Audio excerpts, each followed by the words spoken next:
नमस्कार मित्रांनो, सुमित आणि माझं लग्न झाल्यापासून अवघे 6 महिने झाले होते, पण त्याच्या वागणुकीत मला हळूहळू खूप बदल जाणवू लागले होते. सुरुवातीला माझ्या लक्षात आलं की सुमित माझ्यापेक्षा त्याच्या वहिनी वैशालीच्या बोलण्याला जास्त महत्त्व देत होता. छोटी छोटी गोष्टी त्याला तिच्याशी शेअर करायला महत्त्वाच्या वाटायच्या. मी सुरुवातीला विचार केला की तो 10 वर्षे तिच्यासोबत राहिल्यामुळे हा सवयीचा भाग असेल, पण आता तो पत्नी म्हणून मला अधिक वेळ देईल असं वाटत होतं. मात्र असं काहीच घडलं नव्हतं.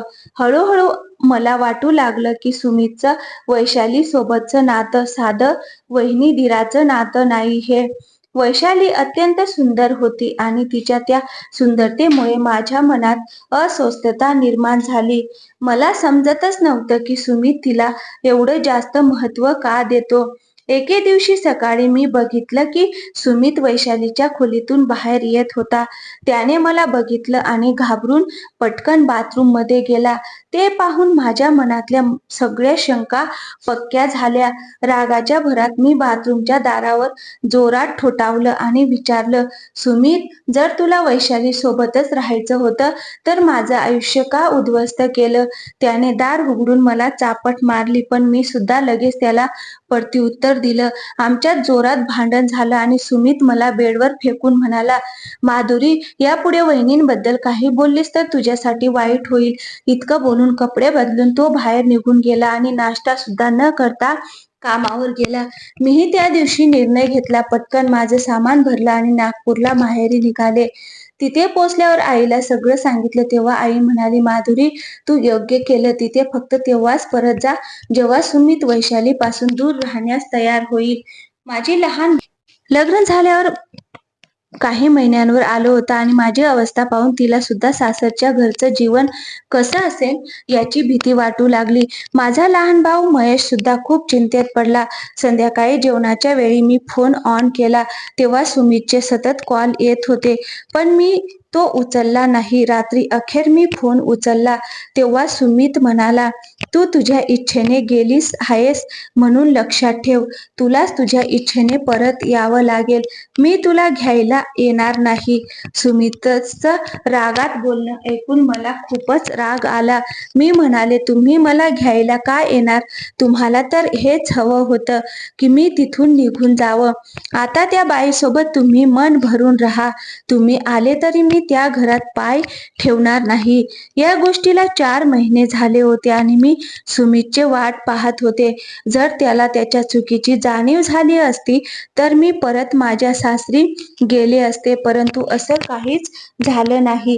मी सतत त्याच्या कॉलची वाट पाहत होते, पण त्याने 4 महिन्यात एकही कॉल केला नाही. आता मला असं वाटत होतं की सुमितने मला सोडून दिलं आहे आणि त्याला माझी गरज राहिली नाही. असे ही एवढी सुंदर स्त्री त्याच्याजवळ असताना माझ्यासारख्या साधारण स्त्रीची आठवण त्याला का येईल?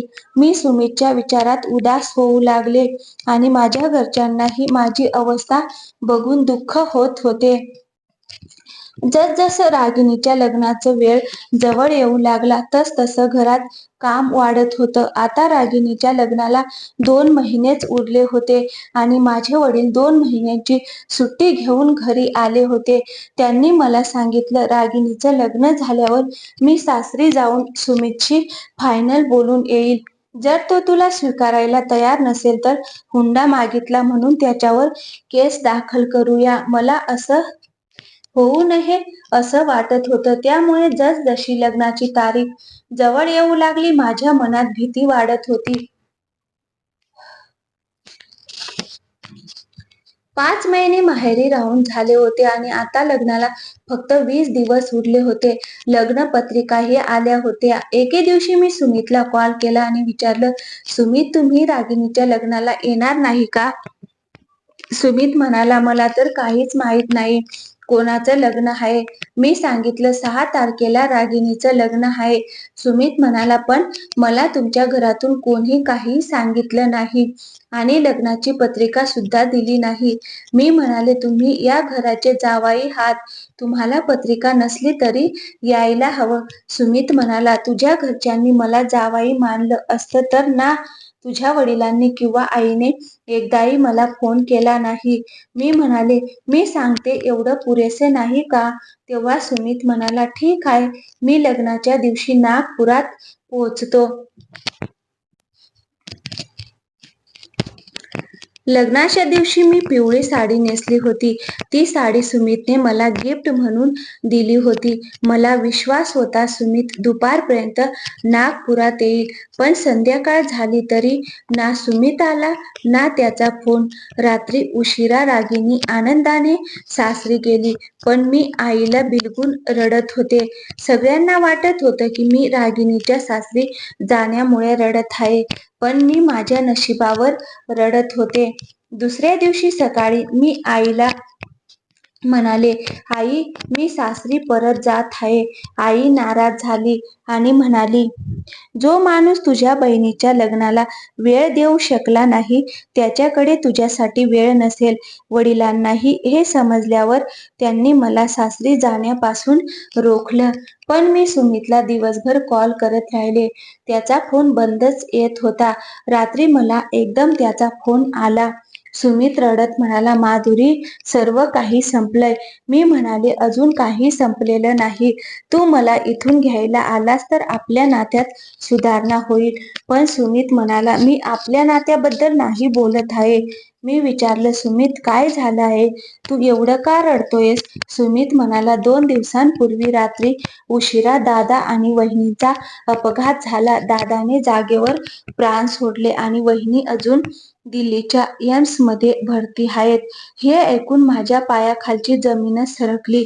मी ही बातमी माझ्या घरातल्यांना सांगितली. खरं तर माझ्या सांगण्यावरूनच माझे आई वडील माझे मोठे ते आणि मोठ्या जाऊचा तिरस्कार करत होते. पण जेव्हा त्यांना ही बातमी कळली तेव्हा ते सगळं राग विसरून तिथे जाण्यास तयार झाले. त्यानंतर आम्ही सर्वजण दिल्लीला गेलो आणि वैशालीचं औषधोपचार चालू होतं. काही दिवसानंतर ती शुद्धीवर आली, पण ती अजूनही न बोलण्या चालण्याच्या स्थितीत नव्हती. मजा झालीची सेवा करताना पाहून सुमितचं माझ्याबद्दलचं वागणं बदललं. तो पुन्हा माझ्यावर प्रेम करू लागला. हॉस्पिटलमध्ये माझा 1 महिना गेला आणि अखेरीस सुमित आणि माझं नातं पुन्हा नव्या दिशेने सुरू झालं. 2 महिन्यानंतर डॉक्टरांनी त्यांना डिस्चार्ज दिला आणि माझी जाऊबाई वैशाली घरी आली. माझ्या सासरी माझे सासू सासरे दोघंही नव्हते. मी जेव्हा लग्न करून आले तेव्हा घरात फक्त 3च लोक होते. सुमित, सुमितचा मोठा भाऊ आणि वहिनी वैशाली. वैशाली या घराची मुख्य मालकीण होती. सर्व काही तिच्या देखरेखीखाली चालत होतं. पण आता तीच वैशाली इतकी कमजोर आणि अशक्त झाली होती की मला तिची काळजी घ्यावी लागत होती. हळूहळू 3 महिने निघून गेले आणि आता वैशालीमध्ये बराच फरक पडला होता. तिची तब्येत सुधारत होती, परंतु ती अजूनही कोणाशीही बोलत नव्हती. तिच्या माहेरी कोणीच नव्हते, त्यामुळे सगळी सेवा मलाच करावी लागत होती. तेव्हा मला समजले की मी प्रेग्नेंट आहे आणि मी ही बातमी सुमितला सर्वात आधी सांगितली. सुमितला खूप आनंद झाला आणि तो ताबडतोब आपल्या वहिनीच्या रूममध्ये गेला. तिच्या हातात हात घेतला आणि ही आनंदाची बातमी सांगितली.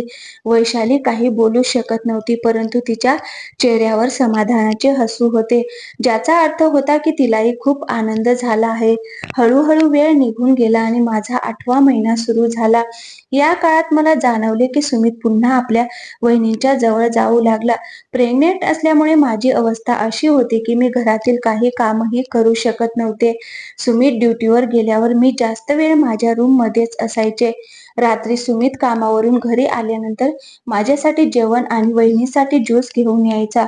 मी स्वतः वैशालीला ज्यूस देत होते आणि मग आम्ही दोघे जेवण करायचो. एके दिवशी सकाळी मला पोटात दुखायला लागलं, त्यामुळे मला लवकर जाग आली. सुमितला वाटले की मी झोपलेली आहे, त्यामुळे तो उठला आणि रूमच्या बाहेर गेला. कुतूहलाने मीही त्याच्या मागे हळूच रूमच्या बाहेर आले. मी पाहिलं की सुमित सरळ वैशालीच्या रूममध्ये गेला आणि आतून दरवाजा बंद केला. हे पाहून मी स्तब्ध झाले. बराच वेळ तिथं उभं राहून मी गप्पच माझ्या रूममध्ये परत गेले आणि झोपून गेले. सुमितचं असं वागणं माझ्या ध्यानात आलं नव्हतं. अगोदरही असं घडायचं, परंतु तेव्हा वैशाली धडधाकट होती. आता ती अशक्तपणामुळे बेडवर पडून असताना सुमित तिच्या रूममध्ये जातो, याचा अर्थ काय? माझ्या मनात शंका येऊ लागल्या. वैशाली पूर्णपणे बरी झाली असेल आणि आजारी असल्याचं नाटक करत असेल का, हे मला समजून घ्यायचं होतं. सुमितचं असं वागणं पाहून मला त्याच्यावर खूप राग येऊ लागला.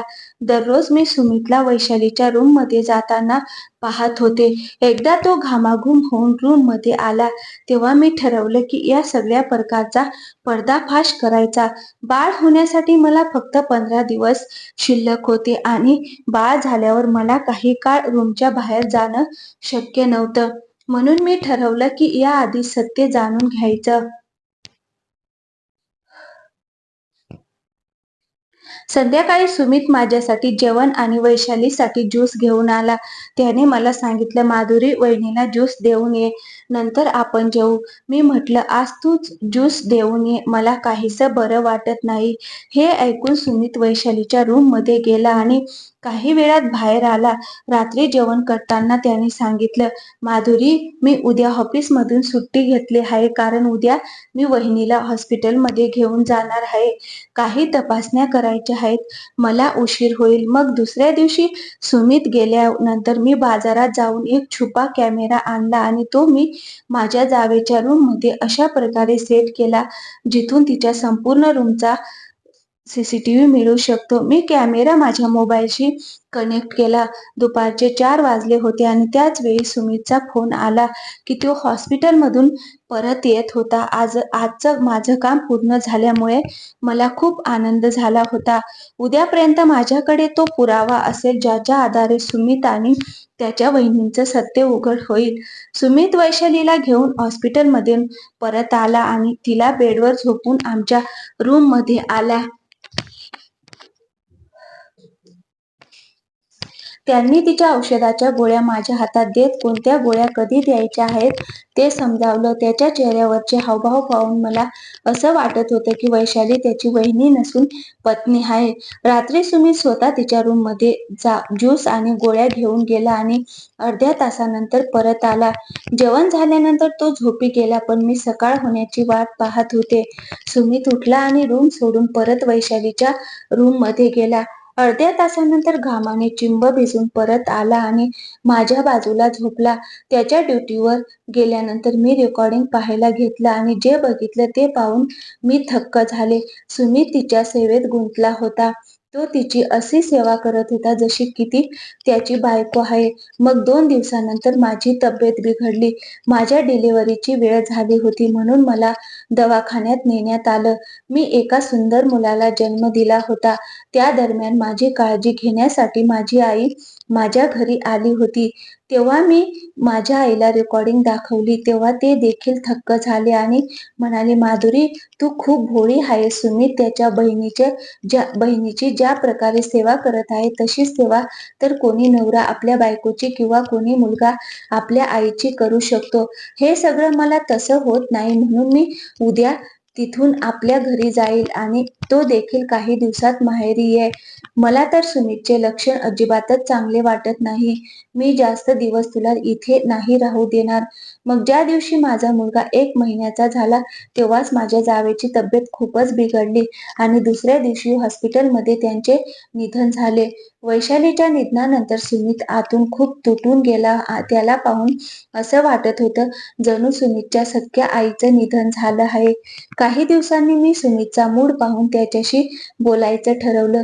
मी विचारलं, सुमित, आता वहिनी या जगातून निघून गेल्या आहेत आणि मला माहिती आहे की तुम्ही त्यांच्यावर खूप प्रेम करत होतात. एवढं प्रेम तर एखादा मुलगा त्याच्या आईवर पण नाही करू शकत.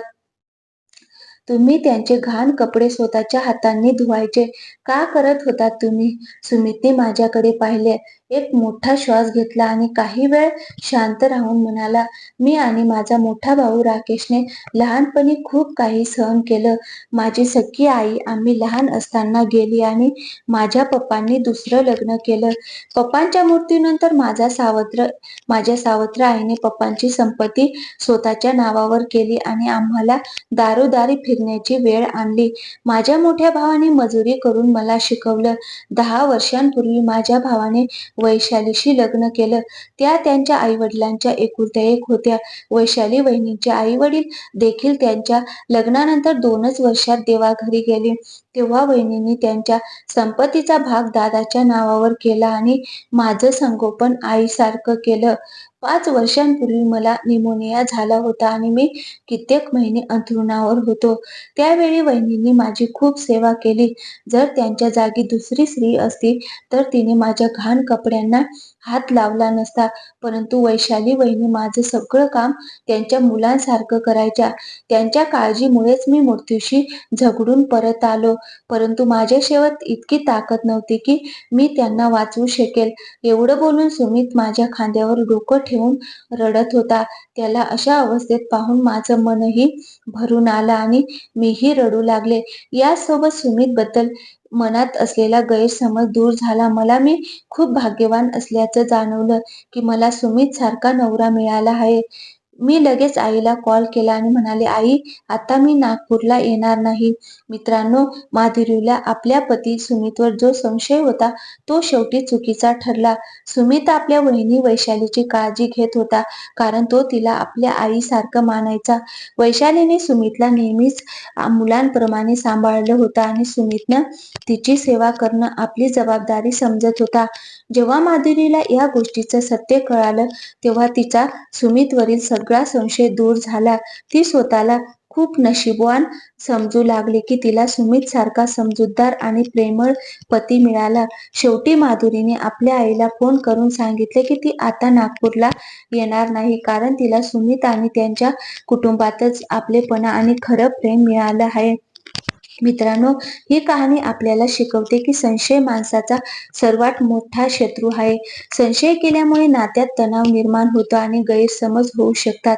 कोणत्याही गोष्टीचा नीट विचार करून निर्णय घेतला पाहिजे कारण घाईघाईत घेतलेले निर्णय चुकीचे ठरू शकतात.